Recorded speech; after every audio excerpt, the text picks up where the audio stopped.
Mobil pengangkut logistik pilkada diburu terbalik, 4 anggota polisi terluka.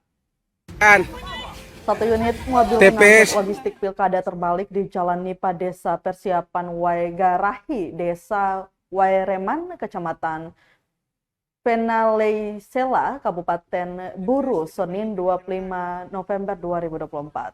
Kecelakaan tunggal yang terjadi pukul 2 siang ini mengakibatkan 4 anggota polisi yang mengamankan logistik tersebut terluka. Mereka sementara dirawat di Puskesmas Wamlana Buru. Kabid Humas Polda Maluku Kombes Pol Aris Aminullah membenarkan insiden tersebut. Ia mengaku kecelakaan terjadi diduga akibat kondisi jalan yang kurang baik.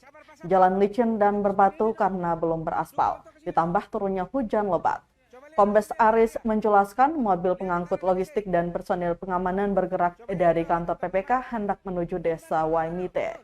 Selain 14 personil di dalam mobil dengan bernomor polisi DE 1036XX ini, juga terdapat logistik pilkada yakni 4 TPS Desa Waimite, 8 kotak suara, 16 bilik suara, dan 4 bungkus kantong plastik. 4 anggota polisi yang terluka diantaranya Bribka Jevix 1, Bribtu Denny Lumba, Bribda Krisnalatin, dan Bribda Henry Priyatno.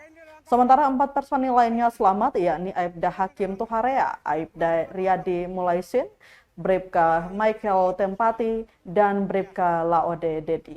Ibu pindah biar laki-laki angkat saya, Ibu. Pegang. Sabar, katung angkat kakak tuh.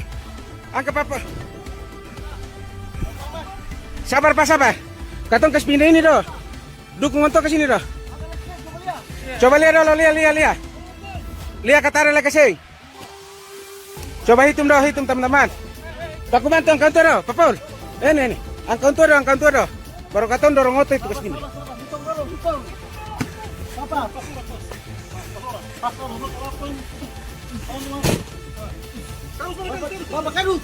Salah. Download Tribun X sekarang. Menghadirkan lokal menjadi Indonesia.